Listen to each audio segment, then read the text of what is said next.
Hi ಎಲ್ರಿಗೂ ನಮಸ್ಕಾರ. ಇವತ್ತು ನಾವು ಹಲ್ಲು ತೆಗೆಸಿದಾದ್ಮೇಲೆ ಯಾವ್ಯಾವ ಇನ್ಸ್ಟ್ರಕ್ಷನ್ಸ್ನ ಫಾಲೋ ಮಾಡಬೇಕು ಅನ್ನೋದನ್ನ ಈ ವಿಡಿಯೋಲಿ ನೋಡೋಣ. ಸೊ ಹಲ್ಲು ತೆಗೆದಿದ್ದಾದಮೇಲೆ ಡೆಂಟಿಸ್ಟ್ ಕಾಟನ್ ಇಟ್ಟಿರ್ತಾರೆ. ಸೊ 10 ಮಿನಿಟ್ಸ್ ಆದಮೇಲೆ 10-15 ಮಿನಿಟ್ಸ್ ಆದಮೇಲೆ ಕಾಟನ್ನ ನೀವು ತೆಗಿಬೇಕಾಗುತ್ತೆ. That's a first instruction. ಕಾಟನ್ನ ನೀವು ಕೈಯಿಂದನೇ ತೆಗಿಬೇಕು. You are not suppose to spit it out because ನೀವು ಉಗಿಯೋಕೆ ಹೋದವಾಗ ಆ ಕ್ಲಾಟ್ ಏನು ಫಾರ್ಮ್ ಆಗಿರುತ್ತೆ that might get dislodge. So ಅದಕ್ಕೋಸ್ಕರ ನೀವು ಕಾಟನ್ನ ಕೈಯಿಂದ ತೆಗೆದು ಇಡಬೇಕಾಗತ್ತೆ. ಸೊ ಅರ್ಧ ಗಂಟೆ ಆದಮೇಲೆ ಕಾಟನ್ ತೆಗೆದಾದಮೇಲೆ ಜ್ಯೂಸ್ ಅಥವಾ ಐಸ್ ಕ್ರೀಮ್ ಏನಾದರೂ ಕುಡಿಬೇಕಾಗಿರುತ್ತೆ. ಆ್ಯಂಡ್ ಜ್ಯೂಸ್ ಕುಡಿಯೋವಾಗ most important thing is straw use ಮಾಡಬಾರ್ದು. ಬಾಯಿ ಕಚ್ಚಿನೇ ಕುಡಿಬೇಕು, ಸ್ಟ್ರಾ ಯೂಸ್ ಮಾಡದೇ ಕುಡಿಬೇಕಾಗತ್ತೆ. ಎಕ್ಸ್ಟ್ರಾಕ್ಷನ್ ಆದಮೇಲೆ ಬಿಸಿ ಖಾರ ಗಟ್ಟಿ ಪದಾರ್ಥಗಳನ್ನ ತಿನ್ನೋ ಹಾಗಿರಲ್ಲ. ಆ್ಯಂಡ್ ಆಲ್ಸೋ ಸ್ಮೋಕಿಂಗ್ ಅಥವಾ ಆಲ್ಕೋಹಾಲ್ ಏನೂ ತೊಗೊಳ್ಬಾರ್ದು. ಆ್ಯಂಡ್ ಮೆತ್ತಗಿರೋ ಊಟ ಲೈಕ್ ಮೊಸರನ್ನ, ಇಡ್ಲಿ ಈ ಥರ ಮೆತ್ತಗಿರೋ ಊಟ ಅಷ್ಟೇ ಕನ್ಸ್ಯೂಮ್ ಮಾಡಬೇಕಾಗಿರುತ್ತೆ.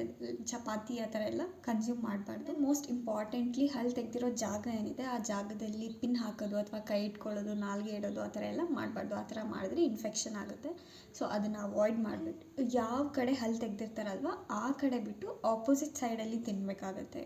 ಏನೇ ಊಟ ಮಾಡಬೇಕಾದ್ರೂ ಏನೇ ಬೈಟ್ ಚೀವ್ ಮಾಡಬೇಕಿದ್ರೂ ಆಪೋಸಿಟ್ ಸೈಡಲ್ಲೇ ತಿನ್ನಬೇಕಾಗುತ್ತೆ. Not where the extraction first. Extraction ಮಾಡಿ 2-3 ಡೇಸ್ ಏನಿರುತ್ತೆ ಆವಾಗ ಎಂಜಲು ರಕ್ತ ಏನೇ ಬಂದರೂ ಉಗಿಯಂಗಿರಲ್ಲ, ನುಂಗ್ಕೋಬೇಕಾಗಿರುತ್ತೆ. ಉಗಿದ್ರೆ ಬೇಗ ಗಾಯ ವಾಸಿ ಆಗಲ್ಲ. ಸೊ ಹಾಗಾಗಿ ಎಂಜಲು ರಕ್ತ ಏನೇ ಬಂದರೂ ನುಂಗ್ಕೋಬೇಕಾಗತ್ತೆ. ಆ್ಯಂಡ್ ಜೋರಾಗಿ ಬಾಯಿ ಮುಕ್ಕಳಿಸೋದು ಸೊ ದಟ್ ಕ್ಲಾಟ್ ಡಿಸ್ಲಾಜ್ ಆಗೋ ಥರ ಆ ಥರ ಏನೂ ಮಾಡಬಾರ್ದು. ಆ್ಯಂಡ್ ಎಕ್ಸ್ಟ್ರಾಕ್ಷನ್ ಆಗಿ ಒಂದಿನ ಆದಮೇಲೆ ಒಂದು ಸ್ವಲ್ಪ ಬೆಚ್ಚಗಿರೋ ಬಿಸಿನೀರಿಗೆ ಒಂದು ಸ್ವಲ್ಪ ಸಾಲ್ಟ್ ಹಾಕ್ಕೊಂಡು ನೀಟಾಗಿ ಮೌತ್ ಗಾರ್ಗ್ಲಿಂಗ್ ಮಾಡ್ಕೋಬೇಕಾಗತ್ತೆ. ಸಪೋಸ್ ಹಿಂದಿನ ಹಲ್ಲು ಯೂಸ್ ಮಾಡಿ ಅದನ್ನು ಹಲ್ಲನ್ನ ತೆಗೆದಿದ್ದಾರೆ, ಹಲ್ಲನ್ನ ಕಟ್ ಮಾಡಿ ತೆಗೆದಿದ್ದಾರೆ ಅಂತ ಅಂದವಾಗ ಸ್ವೆಲ್ಲಿಂಗ್ ಆಗೋದು it's very common. So nothing to worry.